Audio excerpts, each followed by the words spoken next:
Hello everybody, my name is Kevin Broderick and this is the first episode of the Kevin Broderick Show.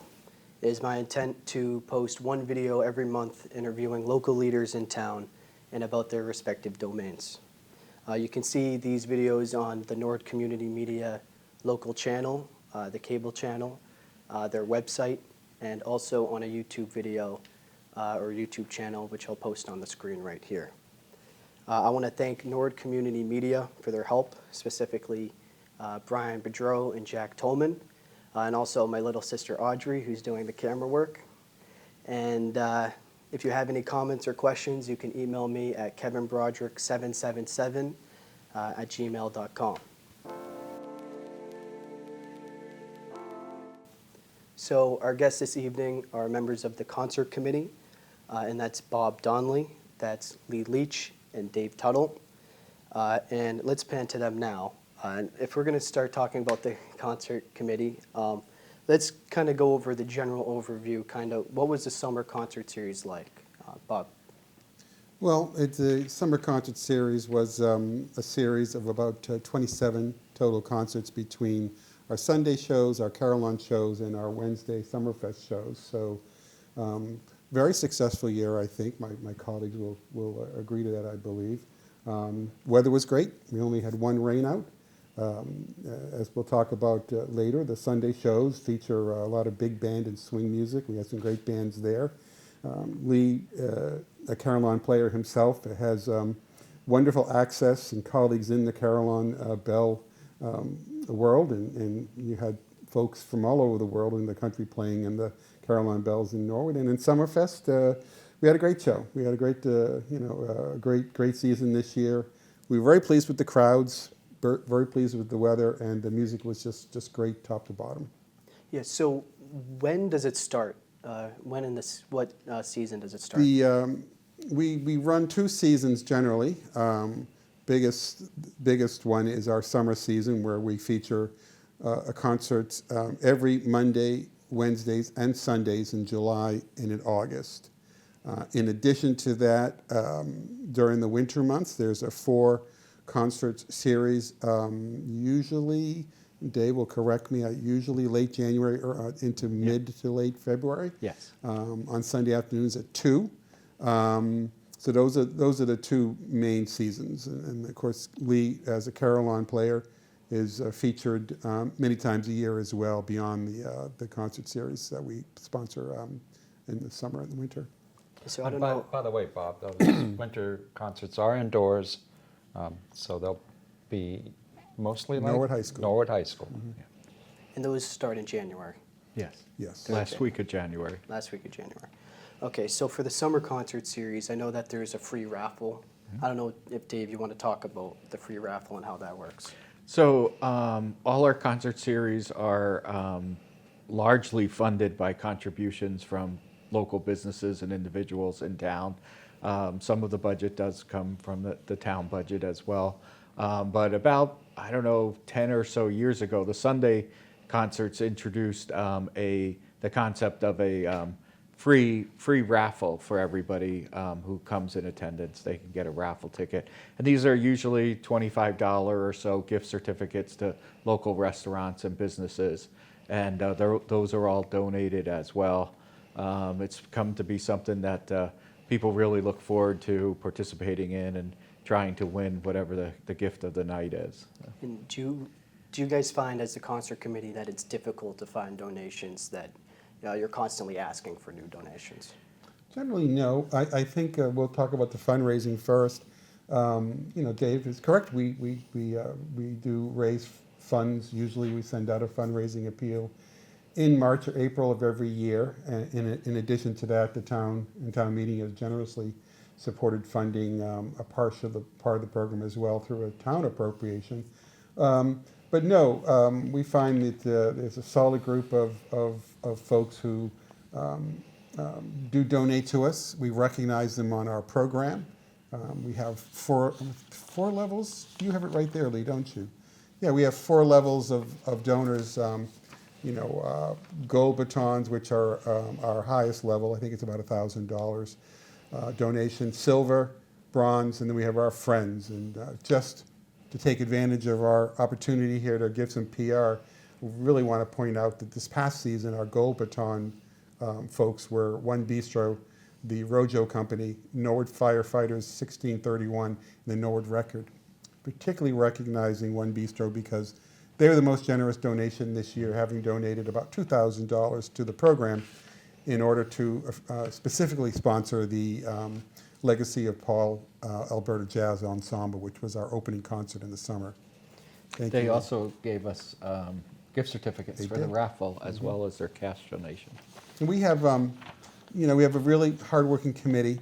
We really want to give a shout out to Pat Chick, Jean Vertor, and I think Dot does a lot of beating the sidewalks, talking to merchants to give us, donate $25 gift certificates we use in the raffle, and we recognize them as well on our program.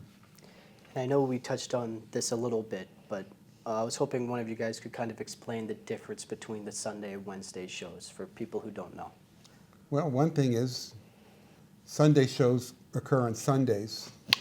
Wednesday shows are on Wednesday. It's a good distinction. I'll let Dave talk first about Sunday, and then we'll swing into Wednesday. How's that? Is that all That right, sounds Dave? good. So the Sunday concerts, which started 32 or 33 years ago, primarily are focused on more of your big band, swing type music.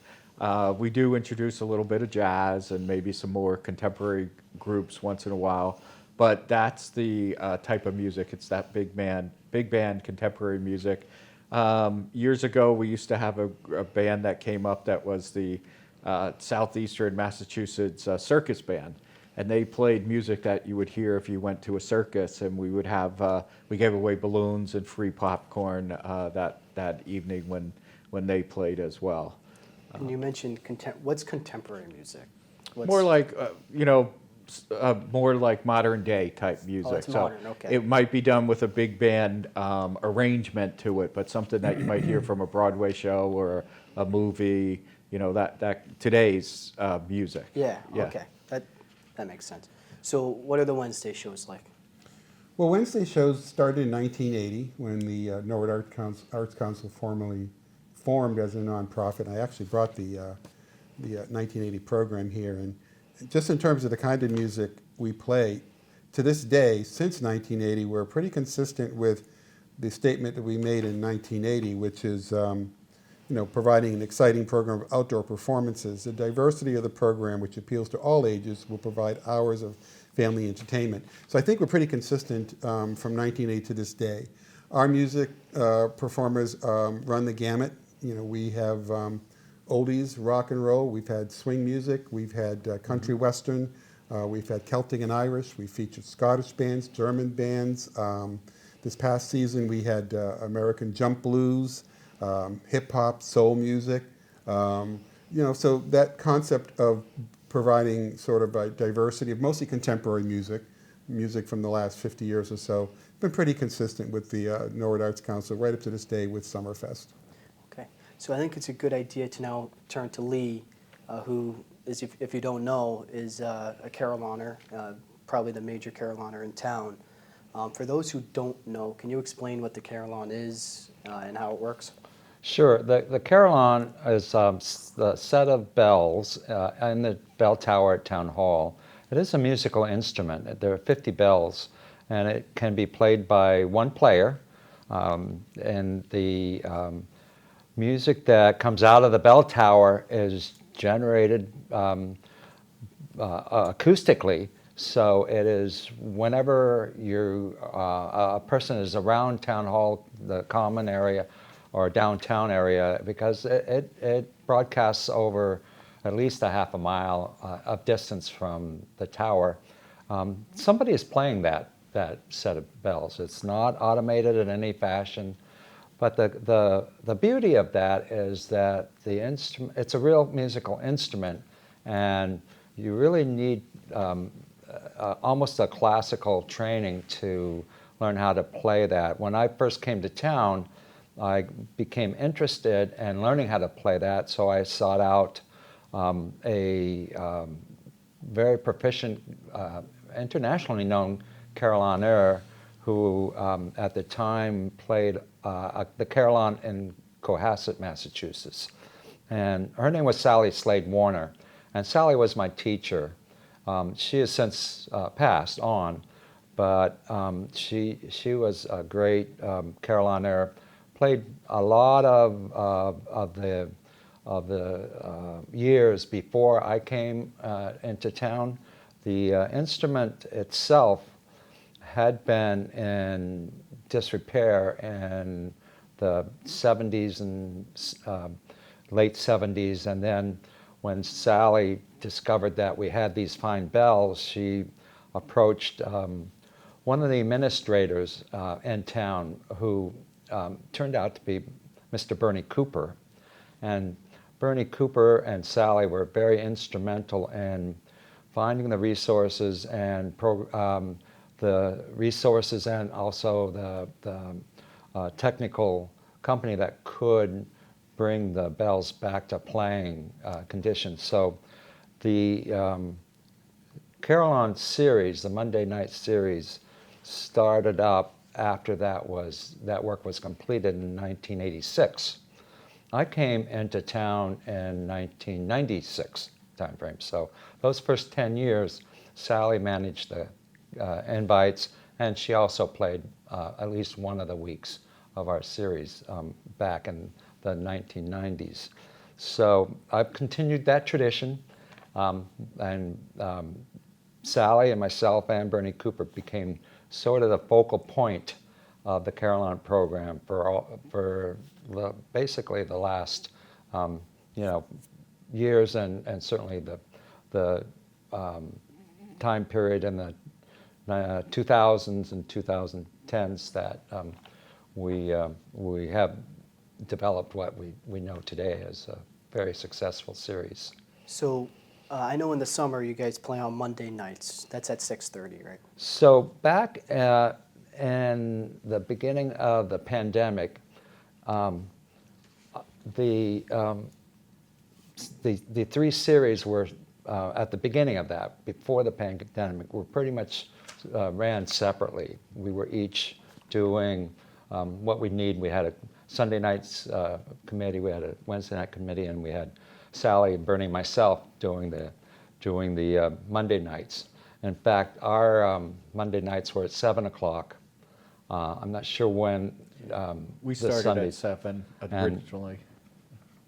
And at one point, did you move to 6 a day? Yep, we did. We were at 6 for a while too. And, It was 7 to 9. 7 to 9, and until we coalesced as a committee for all three of them. And this was an initiative that was put forth by Tony Mizuko, who was on our committee at that time. And we sort of came together and decided, well, let's make them all at the same time, so it would be easier for the public and for us to know that our programs all start at 6:30 across the board, Right. Sunday, Monday, and Wednesday. And you mentioned that it used to start at 7 o'clock. Now it starts at 6. 6:30. 6:30. Yeah. So do you find that that's better? I mean, I know it's only a half an hour, but I imagine in the summer it gets pretty dark after 8:30. In the late summer, it will, but the Monday nights recitals are only 60 minutes. The Sunday and Wednesday night concerts go for a full 2 hours with a break.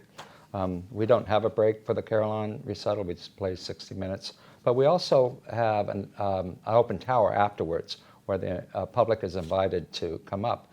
And this year, we had a record number of visitors come for open tower. In fact, the open towers visitation starts on the 4th of July concerts. I have a 4th of July afternoon recital that's open. I have invited other players, so it's not just myself playing, but there are at least one other Carillon playing during that 4th of July. So we can take, we play for a full 2.5 hours then, so we can take Right. and break ourselves. But it's an open tower the whole time. So normally on a Carillon recital, most players may or may not want somebody up in the tower as they're performing. It takes great concentration. But we want to try to make the carillon accessible to as many people to learn about it too. So how do you go about that? What's your process? So the open towers, we will have the building accessible through one of the main doors, and we have a volunteer host to direct the public up there, and then they're able to watch us play, ask questions. Sometimes if there's a little break, we might even allow them, one of the public, to ring a bell. I know after the Monday nights, all the music has been played, and I encourage everybody to at least ring one bell when they come up. And we get to see the bells too. They're accessible to be pretty close all the way up to the top in the bell frame. So that's not always the case with most towers, but we're fortunate we can here in Norwood get to show off our bells if people are willing to climb the stairs. It is a climb, though. So I would just want to pan out to the whole committee and say, ask, what's the process towards finding bands? Dave, I know you're involved with the Sunday bands. Do you mostly do the same bands? So we try to add one or two new ones every year to, give some variety and some new sound for everybody. We get a lot of submissions through the town hall that, bands will contact the town manager's office and say they'd like to be considered. We have people on Sunday nights who sometimes will come up to us, the committee, and say, hey, I have a band, I'd like to, participate and play. So we get recommendations from a lot of different sources. But I would say, out of the, let's say, 8 concerts, probably 2, at most 3 would be new to Sunday night in any one year. And the rest are ones that we've had coming back for multiple years. Some of them have come with, basically come almost every year for 30 years.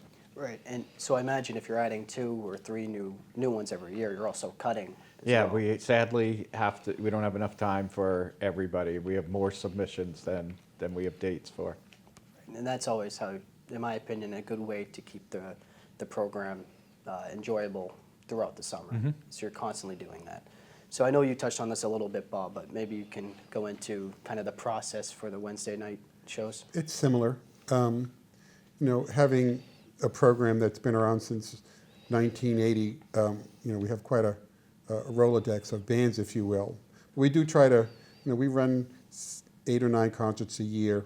We're usually, majority of them, perhaps as many as 6 or 7 are returning. Then we'll hopefully keep a slot or 2 open for new bands. The process for finding new bands, similar to what Dave describes, that we'll get recommendations.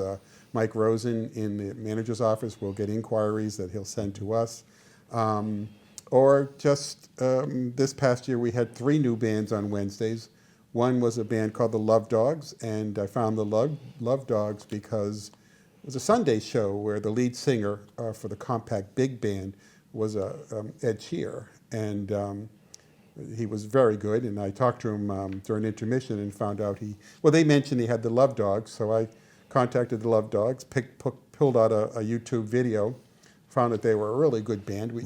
Lee, and you and I went to the Fallout Shelter to see them, to preview them. It was a great show. We had Sweet Harmony was a new band, and I just found that band through. They were playing locally at the Irish Brewery at the Space Center. I was just walking by, and I heard this beautiful sound coming out of the building, and I grabbed their card, and we booked them. And then we had another new band, the Domino's FX band. We knew that band because the lead singer is from Norwood, and she had appeared with another band about 2 years ago, and gave me information on her band. So it's word of mouth, but it's also actually hearing bands play locally or through YouTube videos. Sure. So Lee, also, I know, as you mentioned, it's not always you up there. Oh. So how do you find people who know how to play the carillon? So one thing you first should understand is that I'm a volunteer. I play the carillon without getting any payment for it. But for the summer series recitals, formal recital series that start on the Mondays, those 4 Mondays in July and 4 Mondays in August, we do pay our artist for their performance, so we want to provide a great variety of performers to make sure that it's an interesting experience throughout the summer. You're not going to hear always the same kind of bell music, because it can get kind of repetitive if you always hear the same patriotic music every week. And to accomplish that, I try to reach out to younger Caroliners who have just maybe starting their careers or have been only a few years in the Carillon performance arts, and also knowing the background of the individuals. Often I've met them before at different Carillon Association meetings, or through the internet, or through just contacts on the through emails. So this year we had 3 new players who had not played the instrument in Norwood before. And then we had a number of returning players. I also try to include different players who might have had different teachers, so they're a little bit differently trained, and then also female, and I want to make sure there's some different Some diversity there. difference like that. So here's the thing. You mentioned that they might be playing a lot of patriotic songs, maybe some older songs. Do they ever play like more modern All the time. songs? So we don't tell the artist what their program's going to be. They'll send in their program to me ahead of time and actually format it and publish it. And I'll take a really good look at that, make sure it looks like it's going to be a 60-minute program, because some other towers may not have a full 60 minutes. They may only require a 45-minute program. They're never really much longer than that, but so I'll do that, and then I'll also will help them with suggestions early on in communication. Let them know what kind of demographic is in the town, so that they can be responsive for that. And it's been really nice to see a very wide range of programming. Number of Ukrainian pieces have been done on a program. This year we had one of the artists is actually Russian folk player, plays a lot of folk music. So that was basically maybe 4 or 5 of his selections were arrangements of So accordion music, things Right. like that. So. Yes. So you get a lot of different perspectives Right, every and Monday. and also the newer players, the younger players, let me say that, will bring with them in their portfolio more pop or new arrangements, if not original Nice. music too. We get, most players are able to arrange music, and some of them even compose the music and play their own music as well, which has really been well accepted at our recitals. So I was hoping we can talk about maybe the history of the concert committee. I know you guys mentioned that there used to be 3 different committees, one for Sunday nights, one for Wednesday nights, and also for the Carillon. And that kind of merged, and now it's one committee. Maybe you can guys maybe talk about who has been on the committee in the past, and kind of how it developed over time. Maybe Dave, if you want to start with that. Sure. The Sunday night concert committee started, it was either 32 or 33 years ago, after the current gazebo that's on the town common was constructed. After that, John Carroll was very instrumental in getting a group together, a committee together, to get the bands and schedule the committees, schedule them and the performances. We actually used to go from mid-June to after Labor Day.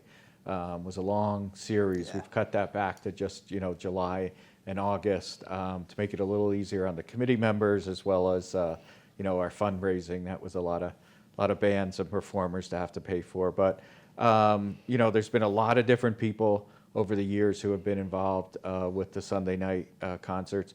If I could just name a few, Paul Lisi was our chairman for a long, long time. Olga Abdullah's was very much involved and still involved. She was there at the beginning, though, with the founding. Bernie Cooper and John Carroll, as I said, were big in getting it going and helping us out. And they were there most Sunday nights. Bernie, in particular, was there every Sunday night. Harry and Marjorie Spence were longtime members. Nanette Cummings, Dolores Elias, Barbara Kintner. I know I'm forgetting some folks. Now we have Pat Schick and Dorothy Prevor, as Bob mentioned. Jean Vautour's on there, Mike Rosen, Tony Mazzucco, Ruth Cutler in years past, Ed Foley, and John McDonough, the custodian from the town hall for years and years, was a big help to helping us get the concerts going in the beginning. Sure. So that's great. Maybe we can talk about the winter concerts. I know we talked about it a little bit. We know it's the last week in January, Yep. right? And that's in the Nord High School. Yep. And what type of bands? Is that more so big bands, kind of like a Sunday style? Well, I will say it leans towards the big bands only because it was started originally by the Sunday committee.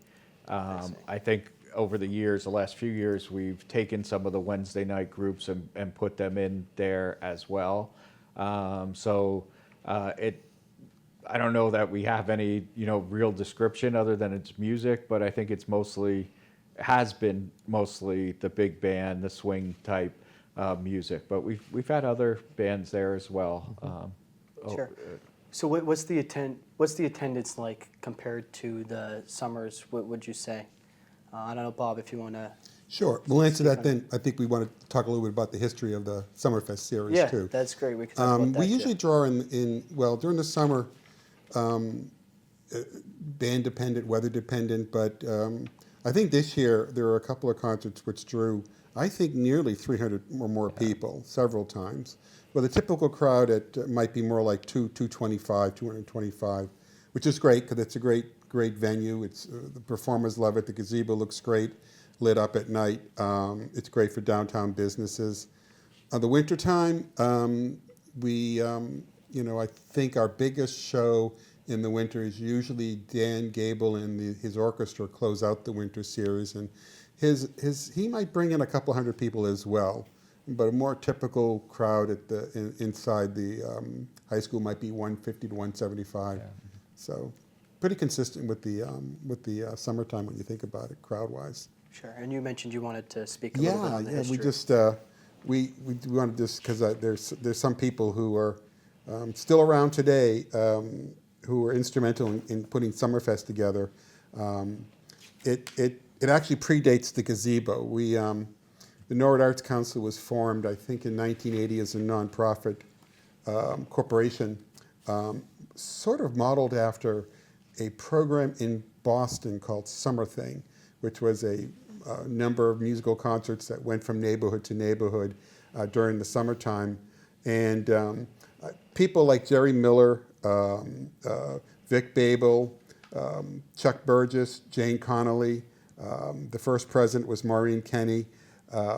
They worked with a group of individuals in town who were Brian Caveney, very helpful in forming a nonprofit which was able to access a Norfolk County Development and Tourist Council grant to have the first shows in 1980, and they actually had a series of 15 concerts, which was amazing to me looking back.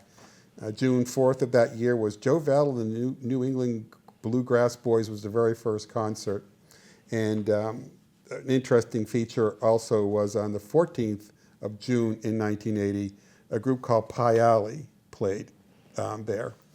And this past year, in the last several years, we had a group, Norwood-based group mostly, called Roundhouse. You've seen Roundhouse. They were early in July, one of our opening shows.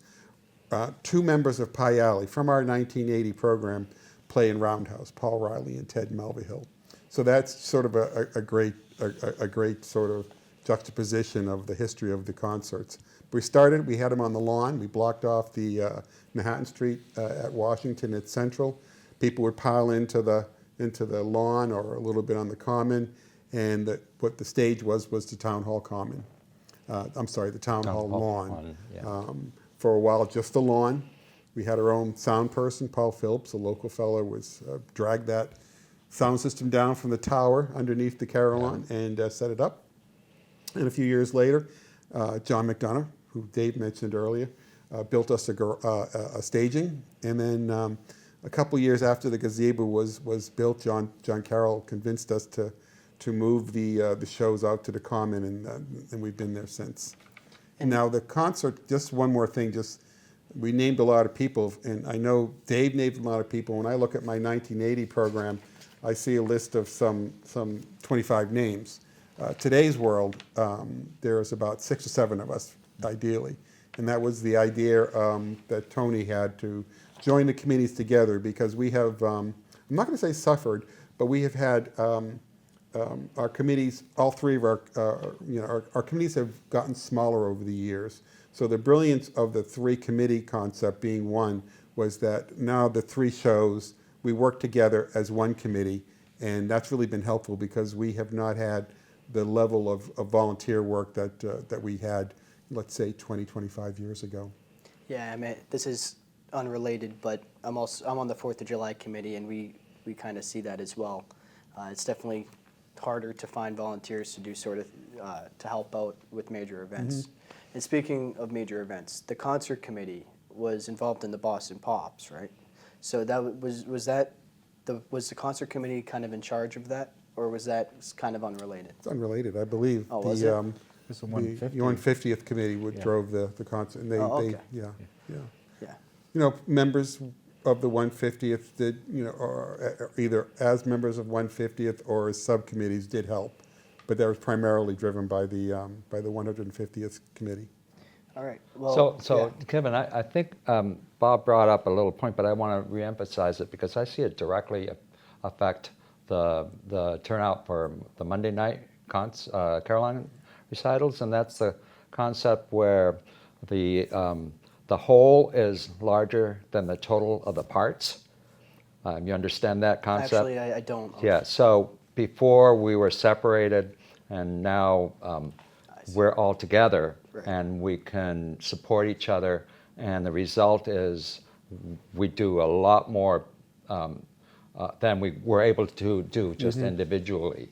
Sure. So I think the fact that people are hearing about the carillons at both of the at both the nights where there's a lot of people out there. Often I'll get visitors after the recital that will want to come out and see the bells and had learned about the concert, my concert on Monday nights from the Sunday night or the Wednesday concerts.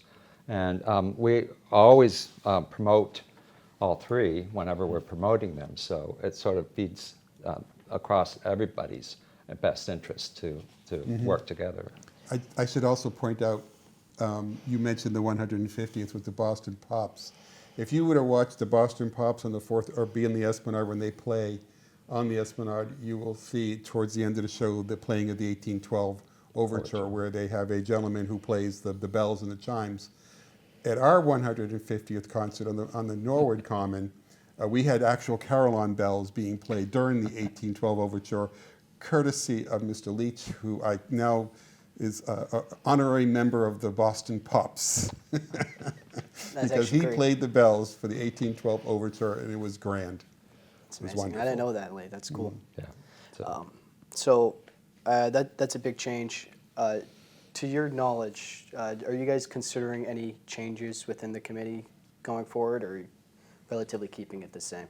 I mean, we're always interested if there's somebody who's wants to help out. We'd certainly, looking for help, but I don't think we have any major changes planned, Bob, unless you're holding something yeah. back. No, Well, my interest just came up as a result of something that occurred in this series. I believe it was a Sunday night's concert with the weather.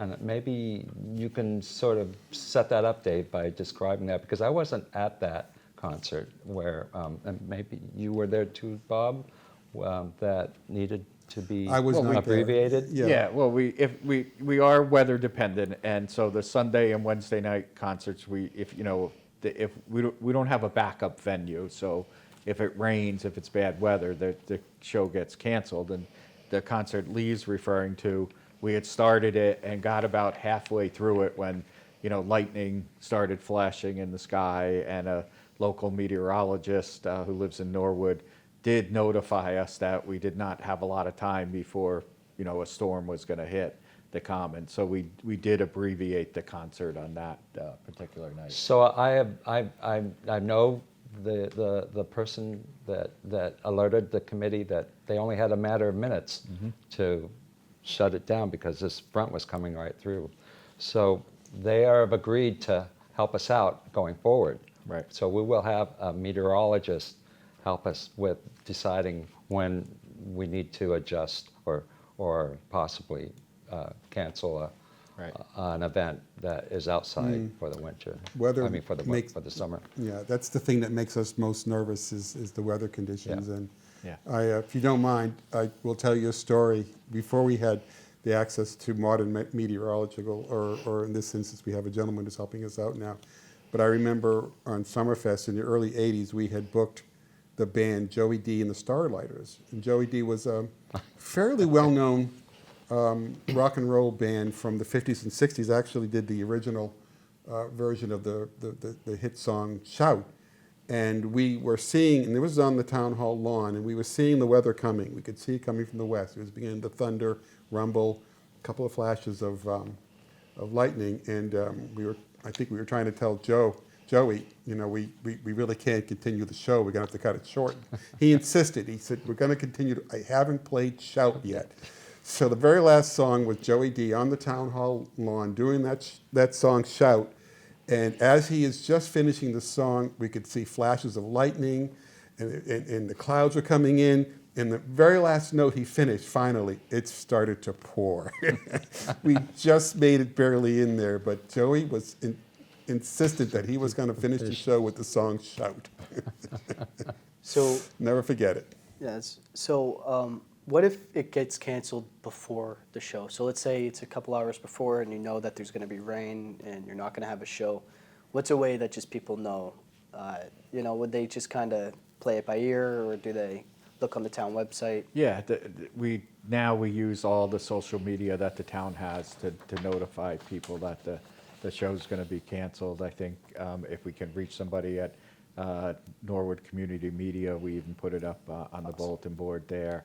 Every channel we can to get the word out to people, because we have quite a few people who come from outside of Norwood to our performances to see them on a regular basis. They really enjoy the common. It's good. Yeah, it's a good way. I mean, to get the word out. You don't want people going to the gazebo expecting a concert and not being there. It's a good opportunity perhaps to also point out that the Norwood Concert Committee ourselves has our own Facebook page. The town's great, but we have our own that we post our schedule, we post information about bands.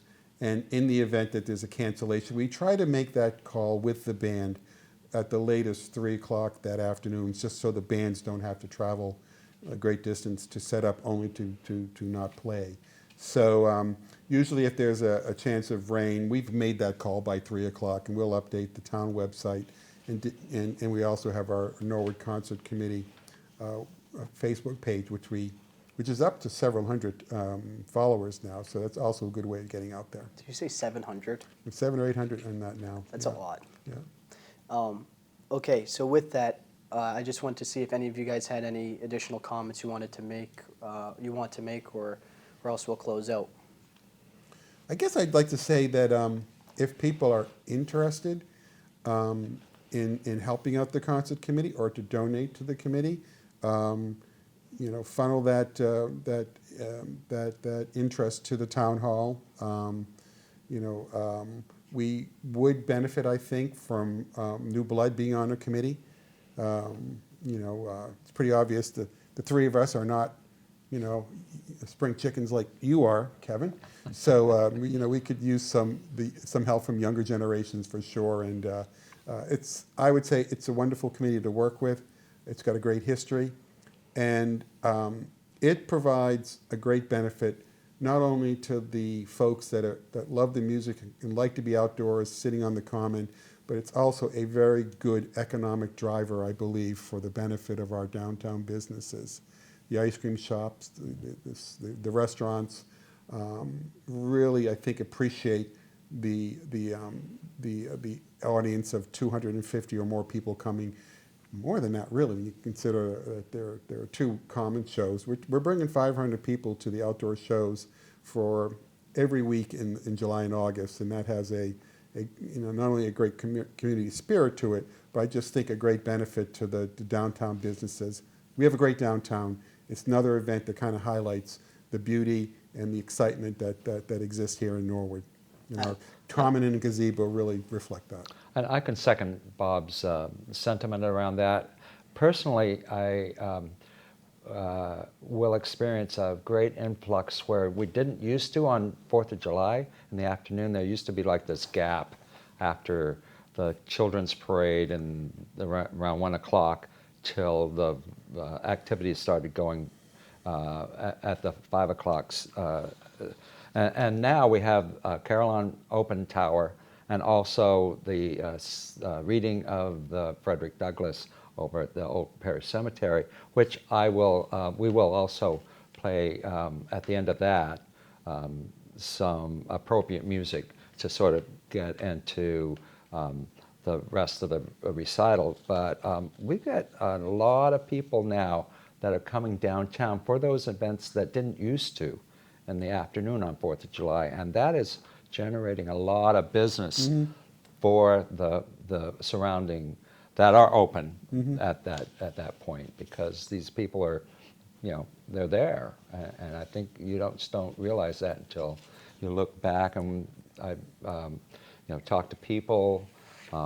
They love hearing the carillon even from their homes, so they'll come down then. Right. At open tower. We will also have people, just to build on that a little bit. There's a lot of people who come to our shows, they're not from Norwood. That's and true, they come too. because maybe their town has something similar, but it might be only a 4 or 5 concert series, or they don't have any kind of they don't have anything like this. There are no outdoor concerts. Here at Norwood, we're running a program that this past year we had 27 of them. So that's something that I think is unique to Norwood. Other towns that do have music programs, they're not as big or as well organized as we are. Sure. Okay, with that, I want to say thank you all for watching. I just want to mention again that if you have any questions or comments, you can reach me at kevinbroderick777@gmail.com. And thanks again to Norwood Community Media for helping us out this evening. With that, goodbye.